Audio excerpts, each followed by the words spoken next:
Galvan at Zamora Street sa Dagupan City na dating pinwestuhan ng baratilyo at food strip bukas na sa mga motorista. Makibalita tayo live kay Jasmine Gabriel Galvan. Jasmine?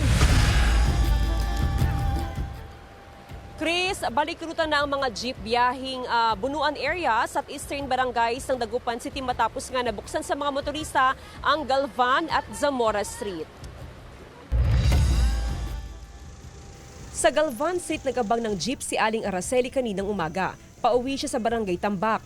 Malaking bagay raw na hindi na siya maglalakad papuntang downtown area upang doon magabang ng jeep. Oo, mas okay siya ngayon kasi malinis eh. Malasad sa hindi masyang kalat. Pag dumating, di sakay ka na, wala na. Binuksan na sa mga motorista ang Galvan at Zamora Street na dating pinwestuhan ng baratilyo at food strip sa Dagupan City. Balikruta na ang mga jeep na biyaheng Bunuan area. Ganon din ang mga jeep biyaheng Eastern Barangay gaya ng Salisay, Mangin, Bolosan at Tambak. Dalawang kalsada po yung nabuksan, ito pong Galvan Street at ito pong Zamora Street. Mababawasan po yung traffic natin dito sa may Burgos Street, papuntang Burgos Street to Burgos Extension. Kaya malaking bagay din po.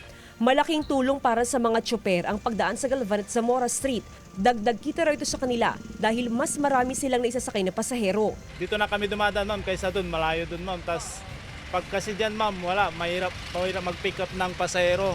Dito, ma'am, kahit medyo mabagal kaming umusad, mayroon namang pasaheros, ma'am. Kontrolado na rin ang traffic flow sa Burgos Street matapos magbalik ruta ang mga jeep na biyaheng Bunuan.